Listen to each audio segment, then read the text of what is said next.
No one's camera is visible but mine. All right, so let's get this started here. When you go to check in, you're going to need the keywords.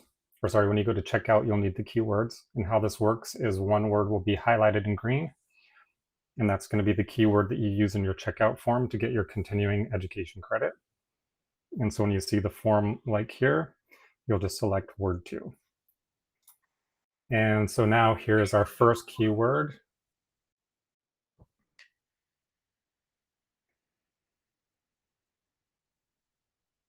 Okay.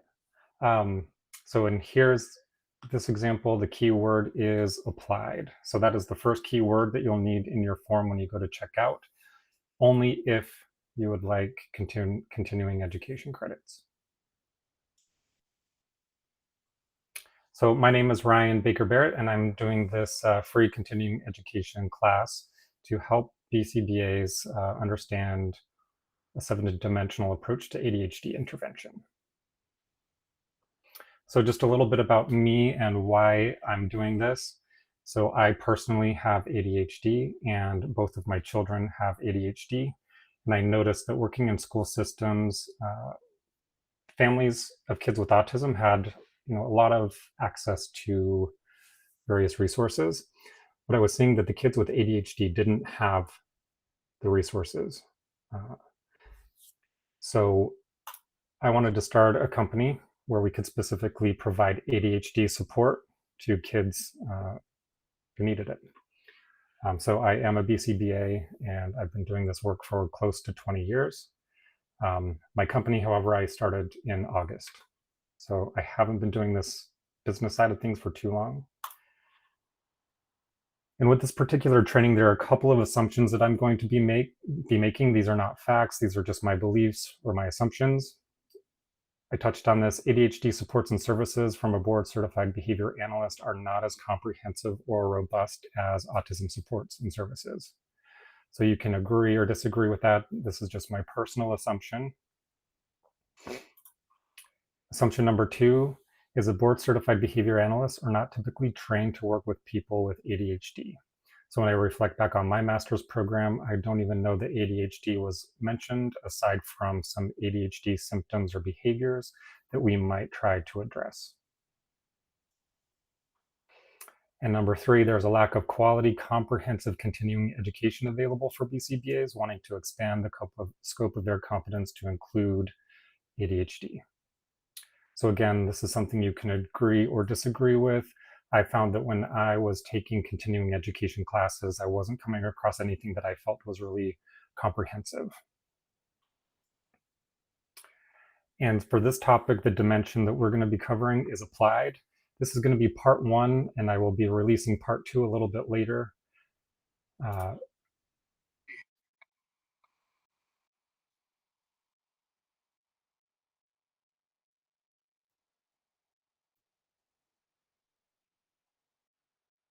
Right, and so this comes from the the famous article 1968 with Bear, Wolf, and Risley.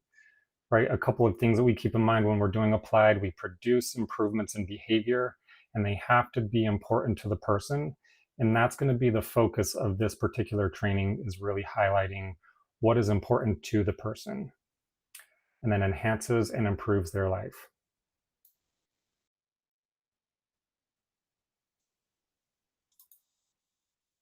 Right, so our objectives, and we're not going to cover all of them in this one. And people are commenting that there was not sound on the video. So I'm new to the platform that I am using, and I appreciate everybody's patience here. I'm not sure how to get the sound to go over. What I can do, though, is I can post a link to the actual slides that you can view online. And then hopefully you can follow along and listen to the audio as we go. So we're not going to cover all of these objectives in this part 1. We are going to cover some of them. We're really going to be focusing on describing the impact of ADHD symptoms across a lifespan and defining the symptoms reported by people with ADHD.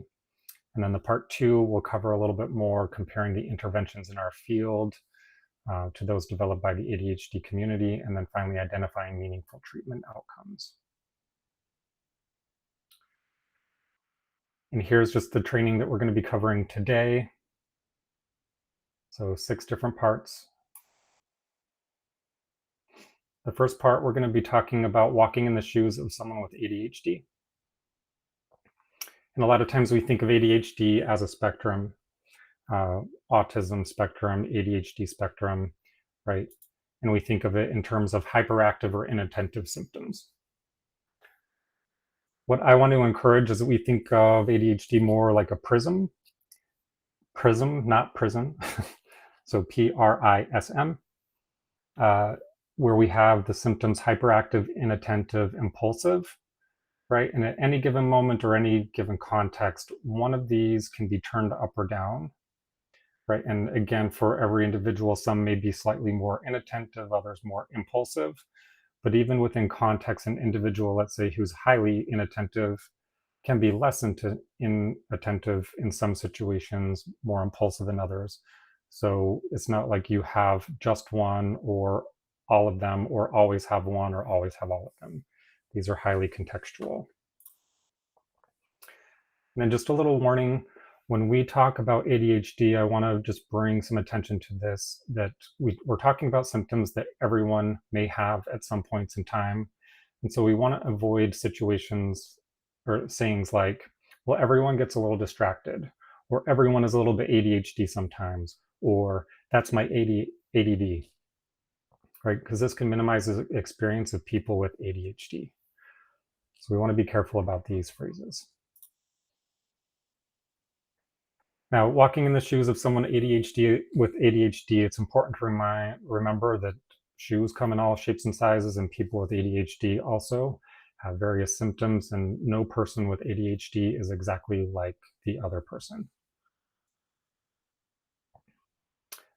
We won't watch this video now because I know the audio isn't working.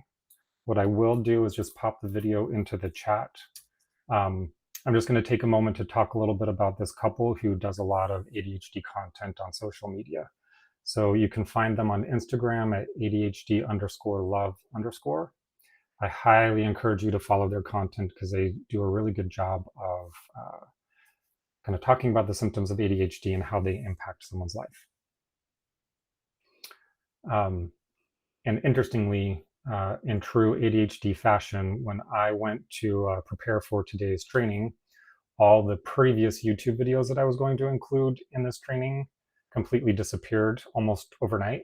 I think this speaks to one of the symptoms of ADHD is sort of starting, restarting, hyper-focused. So the situation here, I believe, is last I had checked their social media page, they talked about starting a new podcast.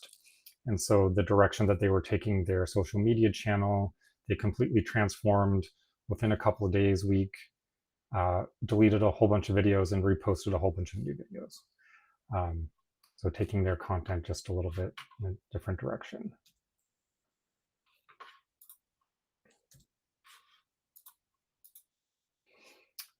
Here's another video. I will post the link to this in the chat as well, so that you're able to watch that with the audio. And what's really cool about this couple is the husband, does a really good job of modeling for partners what to do when you have a partner with ADHD. Another interesting fact is you will also see his son make appearances on his videos, and his son is on the spectrum, the autism spectrum. And I encourage you also to look at some of the content from Attitude magazine. They have a reputation of being a little bit less evidence-based, so be careful with some of the content. But they do have a lot of ADHD voices, and there's one that I want to read to you. This is a mom who posts on social media. She's at That Kid's Mother. So she posted an article in Attitude magazine and talked about how she is the mother walking into the birthday party. She sees the eye rolls, hears the whispers, and so does her kid. And she hates to say it, but your kid does too. She tries to stay, trying to guide her kid through the activities and encouraging him to join and to make friends. She's the mother who had no one show up for her kid's birthday party, and it's heartbreaking for both of us. So I also understand the other kids' parents and frustrations. Right, so some of the ADHD symptoms or behaviors can make it hard for kids to be engaged socially, to be invited. So now we're just going to take some things directly from the DSM. I don't want to spend too much time because this is readily available, right? But we're talking about 3 primary categories of symptoms: inattentive, right? I have the picture of the kid looking out the rainy window to sort of represent the spacing out. We have the hyperactive symptoms, and I think this is sort of the classic symptom that people think of when we think of ADHD. Right? Fidgeting, can't sit still, constantly on the go. And then we have impulsive, right? So unable to hold back questions or comments in class, difficulty waiting their turn, interrupting, all those sorts of things. A really good person to follow on social media as well is ADHD_chatter_podcast. This is a guy who got a diagnosis later in life and founded a few companies, and so he writes extensively about his experience with adult ADHD. All right, our second keyword, and you'll need to remember this, in your form when you see the words intentive impulsive, the keyword is hyperactive. So the word here in green, hyperactive, is keyword number 2. Anytime these keywords pop up as well, I'm just going to do a check-in on Instagram Live and here in our chat just to make sure everybody's having an okay experience. Technology's working. Nobody's having any issues.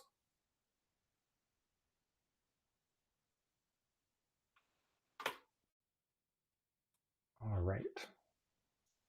So now we're going to move into our case studies and talk about a few people across the lifespan. So we start from a child, move our way up to an adult, and reading just a little bit about how ADHD has impacted their lives.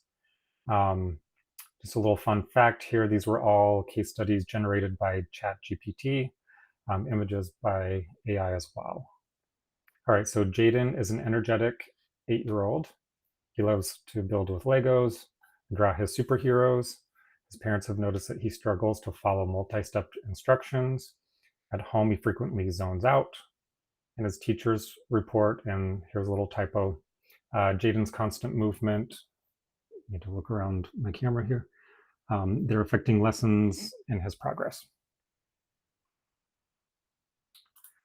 So just to highlight some of the symptoms for Jaden, he forgets to complete tasks, gets up from his seat, blurts out during lessons, interrupts peers, has some issues with turn taking.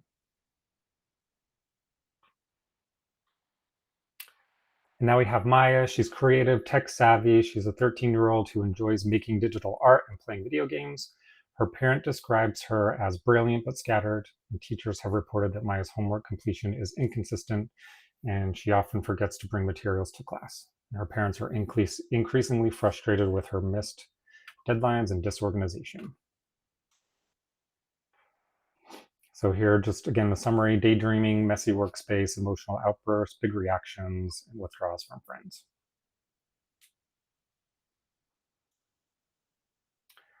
All right, here we have Jackson. He's a 17-year-old high school student.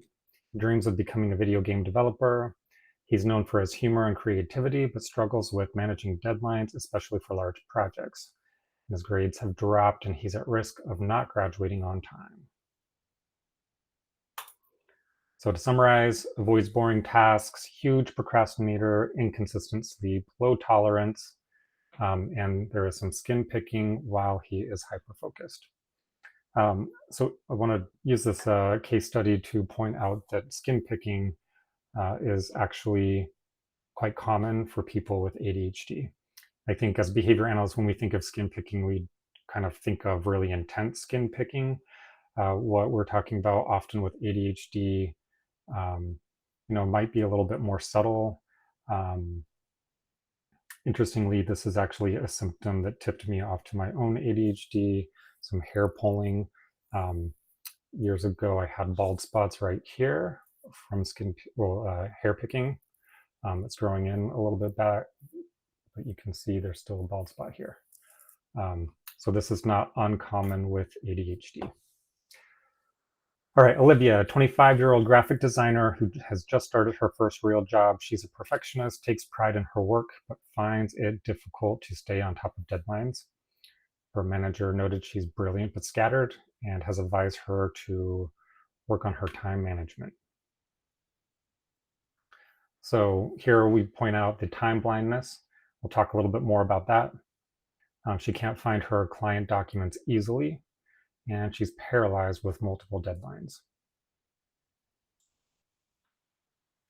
All right, and finally, Marco in his 40s. He's a director at a growing company.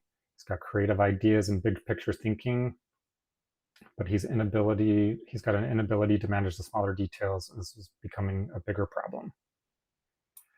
And so for him, he misses meetings and his notes are incomplete. He underestimates how long projects take, and he's easily irritated and impulsive with his feedback to colleagues. All right, keyword number 3 is Jackson. So that's highlighted here in green. So it's not Jaden, it's not Olivia, it is Jackson. So when you see the question keyword number 3 on your form for checkout, you'll mark Jackson. All right, I wanted to spend most of the time talking about the ADHD lexicon. So these are going to be a whole bunch of words that people in the ADHD community use to refer to some of their symptoms. And I think that this is a great way to sort of think behavior analytically about how we might approach, being applied behavior analysts. So ADHD tax. This is referring to the additional challenges and costs and efforts that individuals with ADHD often face. Right. So some examples might be, and maybe this is something that everybody does. You buy too many bananas and they all turn brown before you can eat them. Someone with ADHD, however, is going to be experiencing the ADHD tax more pervasively, and people with ADHD face higher costs than other people. Over here on the right, we've got some words jiggling. I just want you to be thinking about, is this a symptom of impulsivity, inattention, or hyperactivity? I don't have any wrong or right words. Just kind of trying to highlight here that sometimes there couldn't be a breakdown between what people experience and what's written in the DSM. And sometimes it's hard to pinpoint these different symptoms into one of these categories. Other times it's going to be very easy. All right, the ADHD paradoxes. So these are the contradictory behavior or experiences that people with ADHD experience. So you may struggle with attention and focus in most situations, but then can become highly hyper-focused in others. And I think this is, probably one of my biggest symptoms that I face, this hyper-focus. Another thing that tipped me off to my own ADHD, right? People at work especially would always comment, I wish I had your ability to focus, which you wouldn't expect for someone with ADHD. However, this hyper-focus, if I had a report or an urgent deadline, I could sit and work for hours and hours and hours and be completely oblivious to things happening around me, coworkers trying to get my attention. How many times did I hear coworkers say, like, Ryan, I'm kind of mad you were ignoring me the other day. Can we talk about it? Right. This is that hyper-focused symptom. Right. And so it's important here to highlight too, is when we think of attention and ADHD, we often think of inattention. What I'd encourage you to think about is difficulty regulating attention as opposed to just having inattention or just having hyperfocus, right? That difficulty really choosing what to attend to, what to pay attention to is really challenging with ADHD. Okay, we talked about the ADHD tax already. All right, body doubling. This is a great intervention that people with ADHD use all the time. Okay, this idea that because of the executive function challenges, working alongside another person to improve focus or attention. Comparable interventions in behavior analysis might be things like peer-mediated token economies or peer models, things where we're getting people to work together so that one person can model better behavior for the other person. Okay, body focus repetitive behavior. So this is a group of disorders characterized by repetitive compulsive behaviors that target the body, often causing physical distress. I talked about mine and my bald spot. Other kids may do some nail biting, skin picking, etc. So body-focused repetitive behavior. And for the BCBAs in the chat, I'm kind of curious who had heard this specific term before. You can comment in the chat, yes, you have heard it, or no, you have never heard it until now.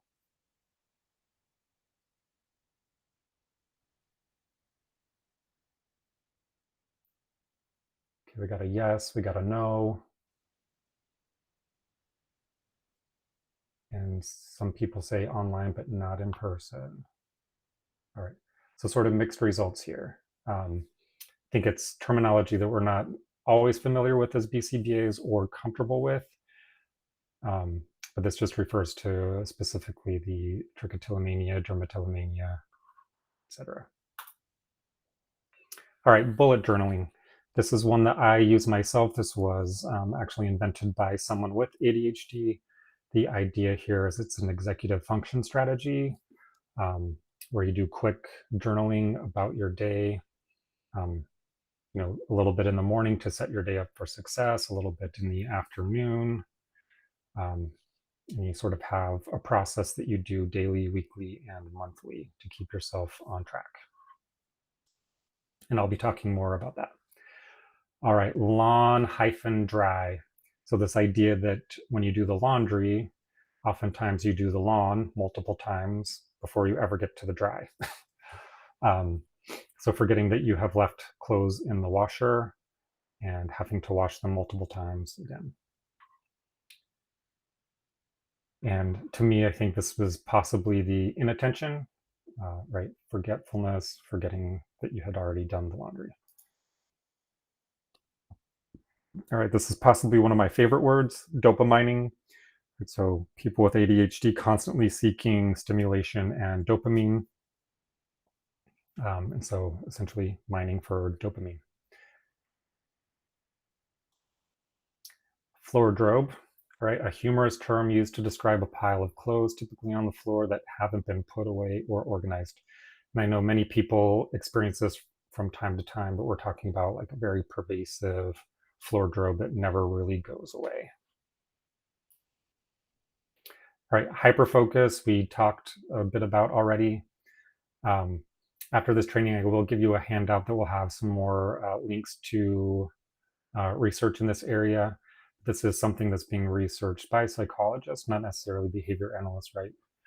But I think something that we should be aware of. Okay, ADHD paralysis or executive function paralysis, right? It's this idea that there's an inability to take action or make decisions either because of overwhelm, multiple responsibilities, etc. A lot of times online, you'll see people talk about this in the context of a meeting that's coming up, right? And you can't get anything done, and you sit there paralyzed until this big meeting happens. Pixel pushing. This is one of my favorites. So obsessively tweaking or fine-tuning small details, right? And working in middle schools, I actually used pixel pushing a lot to help kids stay on track, right? So talking about helping them find their natural reinforcers or rewards. Like, hey, you're spending a lot of time changing the colors on this document, making the fonts bigger, smaller, getting it to look just right. Why don't you work for 10, 15 minutes? And if you can stay on task, then set a timer for 2, 3, whatever, and push pixels. And we would use those specific words with kids, and we would get quite a bit of buy-in. You know, when we would use their sort of natural rewards within the task. Okay, RSD, rejection sensitive dysphoria. So commonly associated with ADHD, it's an extreme emotional sensitivity to perceived or real rejection, criticism, or failure. Again, so people with ADHD in a lot of communities, in their communities, are talking a lot about how as a kid they always heard, well, you're just so sensitive, you're too sensitive, you react to everything. So this is what we're talking about as a rejection sensitive dysphoria. I think it's important to bring up because with ADHD, we don't always think about social skills being something that we need to work on. This helps drive home that point that we're going to have to teach people with ADHD how to accept feedback, how to respond to feedback, how to respond to rejection, how to reframe rejection.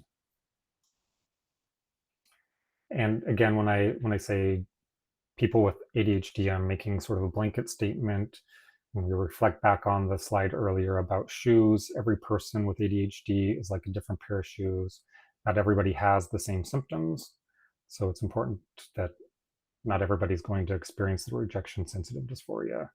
Right, relationship accommodations. So adjustments or supports that we make in partnerships that we can implement to help manage the challenges associated with ADHD.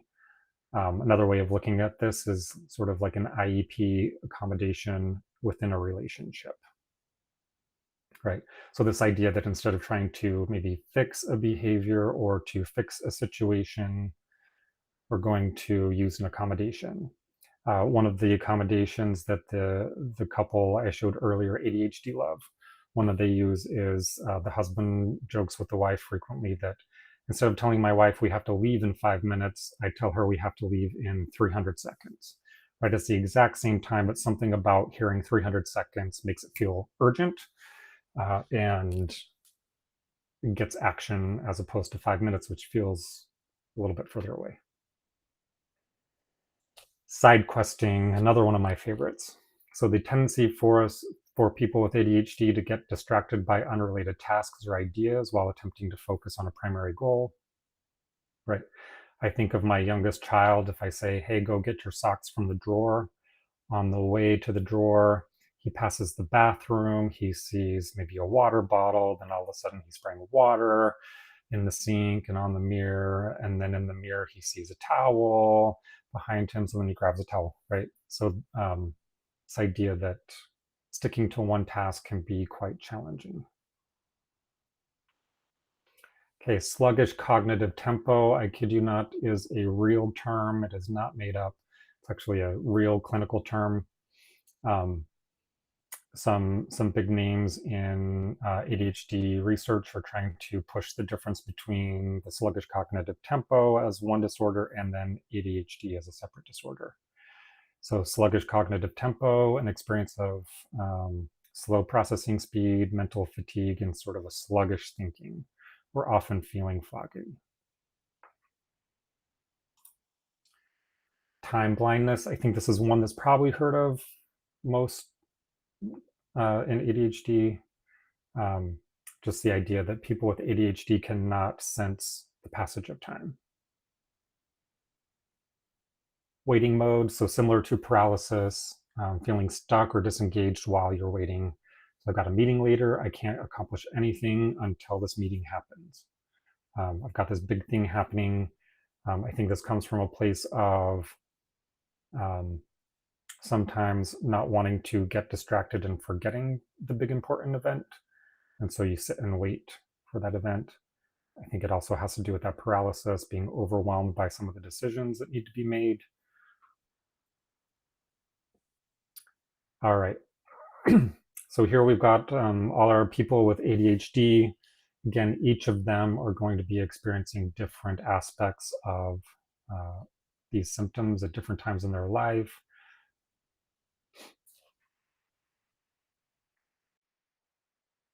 All right. Here is keyword number 4, dopamining. So when you see this word on your form when you check out, here's the word that you need. All right. I'm going to be spending a little bit of time too talking about solutions that people with ADHD have come up with. One thing I'm going to encourage people to do is, if you think of some intervention that's similar in behavior analysis, if you can just pop that into the chat. So, if I'm talking about one of these solutions, right, if you think, oh, hey, that sounds just like a DRI. And for all you non-behavior analysts, I apologize for the lingo. So if it sounds like an intervention, a strategy that we use in behavior analysis, just pop that into the chat. So these are not solutions by people with ADHD that I'm aware of. I just want to talk a little bit about inclusive design. So Elise Roy, I encourage you to go watch her TED Talk. It's amazing. So she talks about how when we design for disability, we actually all benefit. And she talks about some of the things that were invented specifically for people with disabilities that end up becoming mainstream. Right, so the electric toothbrush is one. Of course, this picture is missing. And a potato peeler. All right, so here are some things that people with ADHD have come up with. So here's that couple that I referred to earlier.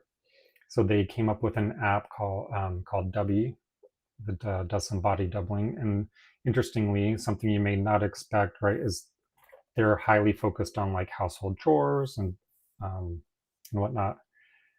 And so they actually record themselves completing the chores with the idea that when you have someone there with you, which may not always be possible, it's a lot easier to accomplish the task. So if you want to learn more about that, I've put the link in there. So you BCBAs, does this remind you of any kind of interventions you may have used with any clients or students? Any textbook intervention examples? Go ahead and pop that over in the chat.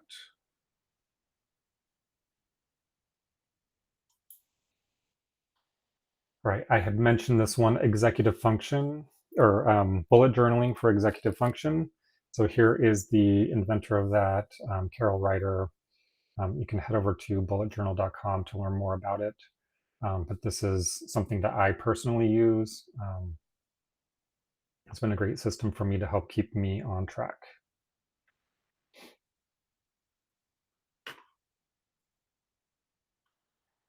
All right, there's a self-management app. It was specifically made for people with ADHD. I don't know that it was made by people with ADHD. It's a website and app called LeanTime.io. One of the things that sets this apart from other to-do tasks is there's a part in here where you like try to visualize what the accomplishment or what the end of the tasks will look like. And so then you jot down sort of big picture hopes, and then it walks you through how to break those down into benchmarks and tasks. We have a comment, I've used task organization worksheets for executive function issues in programming, mostly for older kids. Yeah, I love it. One of the big recommendations of a therapist that I worked with years ago was for the kids who struggle with executive function, right, is having visual supports throughout the house of, hey, this is what like an organized backpack hung up in the closet would look like. Or here's a picture of some footprints and this is where your shoes go. So using some of those visual support strategies. All right, coaching. So a woman with the ADHD in San Francisco is running this company, Shimmer. So they do a lot of ADHD coaching. I've sort of, I guess myself had shied away from doing coaching, thinking, hey, this is not an evidence-based practice. It is now actually one of the things that I do most in my practice is coaching teenagers with ADHD on how to manage their symptoms. And I find that my background as a behavior analyst actually really works well and supports my work with them. All right, if you're doing parent training with a family with ADHD, I highly recommend the website understood.org. I can't speak enough good of about it. Their YouTube channel has a lot of great parent training videos that are very well done, easy to understand, high quality. They also have an app that walks parents through some mini lessons, one of which is how to collect ABC data. And you can actually program the app to give you reminders of when to collect the ABC data. So very helpful. So if you're having parents do ABC data for an FBA or something, highly recommend understood.org. All right. And Jessica McGabe wrote a book, How to ADHD. So she talks a lot about working with your brain instead of against it. Very focused on how do you accommodate your ADHD as opposed to fix it. If you're looking for an intervention for young kids, I believe this is intended for kids through 5th grade. Organizational skills training for children with ADHD, empirically supported. What I like about it is they actually give you some characters, right? So this is your executive function character. I can't remember, Mr. Glitch or something like that. So it uses the characters. It gives you very specific things that you can work on with parents. And again, it's evidence-based. And not that I'm encouraging you to do this, but there is this link where the publisher actually makes a lot of their worksheets freely available if you have purchased the book. I can pop that, I think, no, I can't. Anyway, I have your email addresses, so I'll send that over to you. I believe it's with Guilford, guilford.com. If you just go onto their website and type in supplemental materials for organizational skills training, you should be able to download a whole bunch of worksheets that are awesome. All right. So I do want to reserve as much time as possible for people to post questions in the chat if they have any. So we're just going to kind of summarize some of the things that we talked about. ADHD is a lifelong disorder, right? ADHD doesn't go away. It may change over time, but it definitely does not go away. ADHD can be a spectrum or perhaps a prism. And we talked about executive dysfunction. In our next training, we'll talk about comprehensive outcomes for people with ADHD. All right. This is my digital business card. You can scan that with your QR code in case something comes up that you want to ask a question. Don't hesitate to email, give me a call, whatever the case may be. I do some free consultations. So if you are looking to just talk through about a client with ADHD and strategies that may work, you can sign up for a free consultation for 15 minutes with me, and we can kind of chat and share some ideas. So I'll leave that up just for a moment in case you haven't had a chance to scan that.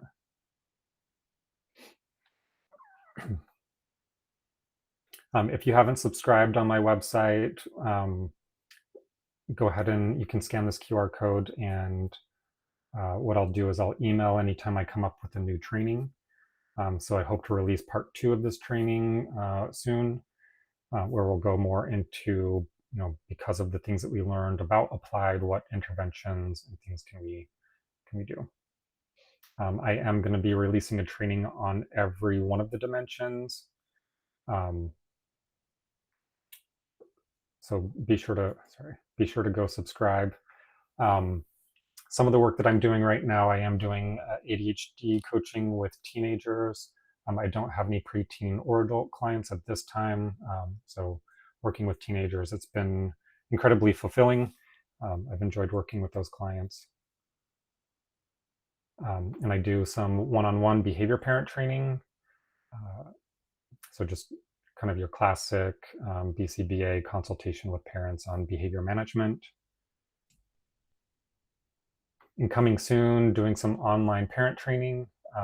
So I'm working towards coming up with sort of a hybrid model where I can do some online training and have them take some classes from me, and then supplement with some one-on-one sessions as well, and some home visits. I mentioned this earlier. Every single one of the dimensions, I am going to be putting a training up about them. So make sure to subscribe if you would like access to those or to be notified when those become available.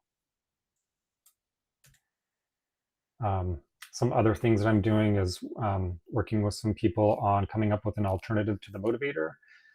It's been a great strategy for kids with self-monitoring, but I can't get any kid to wear a motivator.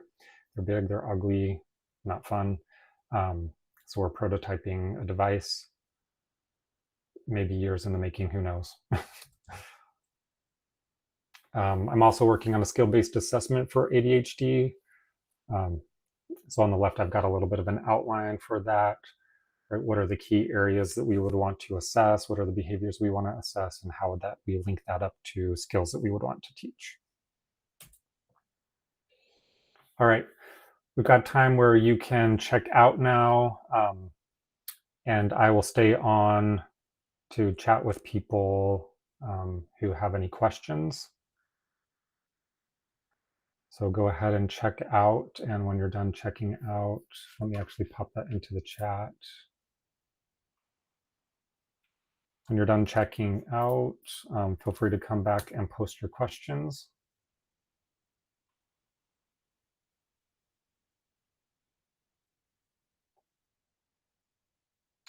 Okay, any resources for younger kids?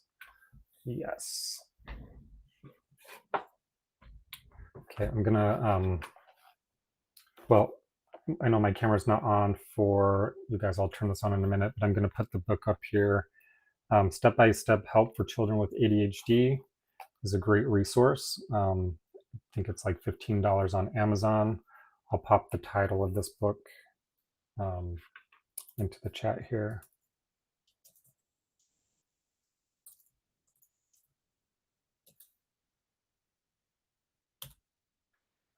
Some of the things that I use with my 4-year-old, we do a lot of music-based stuff. So a lot of our routines I've automated with Google, I believe it is, Google Home. Right, so when it's time to brush teeth, if it's me who tells him, we'll get a lot of resistance. For some reason, if it's the Google Home, he'll listen to it, and then we have it play the Elmo Brush Your Teeth song, and he'll dance to it. It's a 2-minute timer.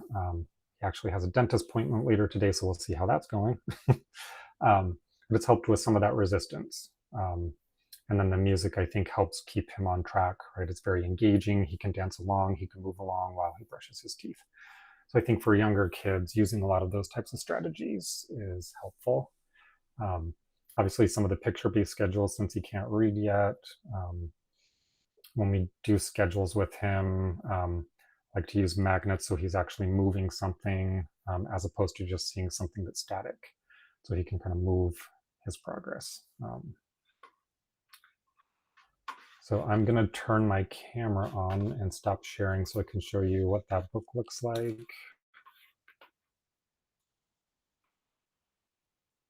All right, so here's what the book looks like. It's a great resource for parents for younger kids. It's not written by behavior analysts, but it's very, very good stuff. Very behavioral. Any other questions from people?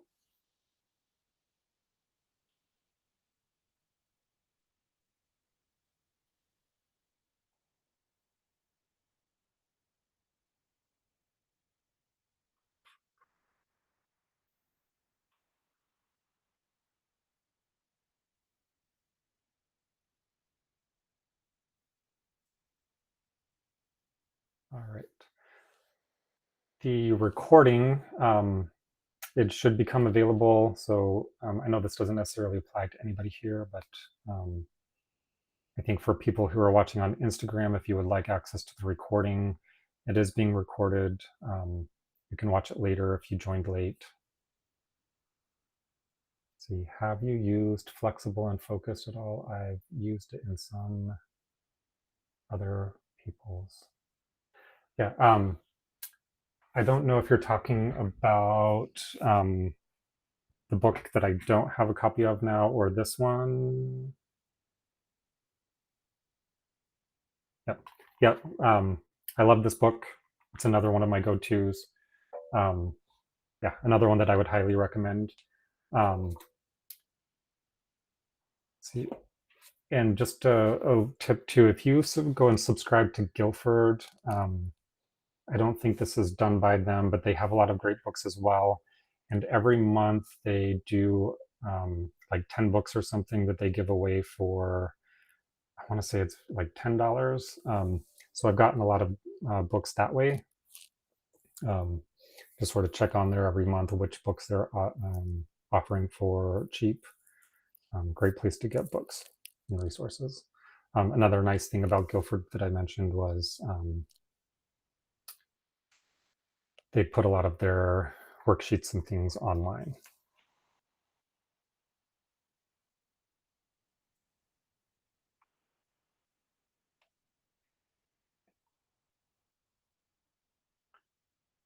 I'll take any other questions.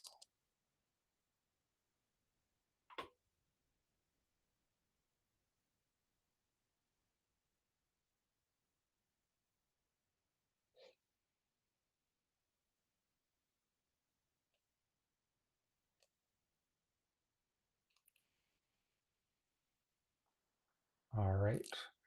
Well, I will be available as well on email. So if there was something you're not comfortable asking on chat, you can go ahead and send me an email. It is up on the screen. I will put it in the chat as well. And well, thank you all for participating. I'm going to end the video here shortly. Again, if you haven't checked out, please do so that you can get credit for attending. Make sure you include your certificate number in there if you would like credit. And make sure you type it in correctly. And again, thank you all for joining, and I will hopefully see you next time. Thanks.